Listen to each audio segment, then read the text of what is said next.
So a while ago I made a video about me being level 30, and now this is more like an update to show you guys where I am, what Pokemon I have, how far I am in the Pokedex. So here we go. I have my phone right here. So I'm level 32, which took a while to get to actually. My goal is to get to 35. I don't know if I'll be playing past 35 or even grind. I don't know. Niantic's going to have to come up with new stuff to do besides grinding for Pidgeys, Weedles, and Caterpies. But anyway, so I'm level 32. And so let me show you my Pokemon.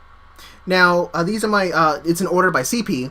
Now, I actually, previously, when I was level 30, I had 4 Dragonites. And at the time, I did have enough to get a 5th Dragonite, but I was looking for a good IV Dratini. And so I was able to find 100% Dratini. Oh my goodness, I'm so thrilled. Which is actually, that's a 2,400 Dragonite. No, still in Hyper, so it's better off for defending. Anyway, so I have another Blastoise. Now, previously, I did have a 33 CP Blastoise, but I got rid of that because I'm never going to use it. But I managed to evolve my first Squirtle into a Blastoise eventually. All these other Blastoises I caught in the wild.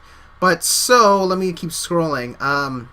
Now, I have a bunch of Gyarados, and I'll talk about that later, how I keep catching Magikarps like crazy. But, so, now, I want a Dragonite army, pretty much. I'm spending all my Stardust on powering up Dragonites, and that's what I kind of want to do. Now, you can say, oh, you know, Dragonites, they'll get slaughtered by Lapras and other Ice Pokemon. Yeah, but don't really care, because I just care about getting a Dragonite army, because that's just really cool. You know, I don't have the Stardust to power up other Pokemon. I mean, I will power up one Exeggutor and maybe a Vaporeon, but for now, I'm just spending all my focus on Dragonites because that's just really cool, and that's what I want to do. But so anyway, now, I did mention in the other video, I was level 30, I was trying to look for a good Dratini in the 90s, their IVs. But now, oh my goodness, I have 5 Dratinis. Their IVs are in the 90s. Oh my goodness, just, I'm all set, although unfortunately this 43 CP Dratini is 95%. I don't think I want to power it up, but I'm going to hold on to it in case. I don't know. That's a long journey if I want to go after that, but I don't know. But anyway, so for now, I think I have another Snorlax. I don't know if I had one, but now Porygon is a new Pokemon I caught. Oh boy, I found the 62% Porygon in the wild. I was so thrilled finding in the wild at the time. Everyone ran for it. I found it at the park. It spawned in a lure. But so the day after that, I hatched a Porygon out of an egg. Man, that's... what the heck. My Pokedex is at 142, meaning all I need now is Farfetch, Mr. Mime, Kangaskong, the 5 legendaries, and Ditto, which is actually a mystery. So some of you may be wondering, how did I level up so fast, and was it easy to complete the Pokedex? Well, actually, yeah, it was kind of easy. So here's the thing. I live in Florida, and ever since Pokemon Go came out, I've been going to this one park called Crane's Roost Park. It's in Altamont Spring. What's cool about this park is there are 4 Pokestops that are next to each other. They're always lured. I always sit in the middle of these 4 Pokestops, and the thing is, Pidgeys spawn frequently, as well as Weedles and Caterpies.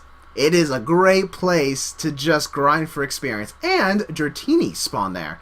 Quite frequently, not as frequently as Rattatas, but I mean, every now and then Dratinis do spawn, and that's where I have been catching most of my Dratinis. That's how I have 5 Dragonites, because Dratinis, man, I go after every Dratini that spawns. No Dratini gets left behind unless my legs are too tired to run after them. If you're ever at Crane's Roost Park in Florida, you'll find me there. Oh, and also Snorlax spawns there every now and then. The other park that I sometimes go to is Lakefront Park in Kissimmee, and I have got to say, it is one of the best places to go to in Central Florida regarding filling Pokedex, because you just find every other Pokemon that you don't find at Crane's Roost, which is a good place for a grinding experience. Lakefront Park, I have found all the fossil Pokemon, Lapras, Chansey, Magmar, Electabuzz, Jinx, Hitmonlee, Hitmonchan, Machops, just a bunch of Pokemon. Just, it was amazing. So it was thanks to these 2 parks that I was able to finish my Pokedex and grind it out to level 32. And I plan on going to Crane's Roost pretty much from now on, because now that I'm at Pokedex at 142, I have no need to go to Lakefront Park to catch any other new Pokemon, because that's it. So Crane's Roost is where you'll find me most of the time.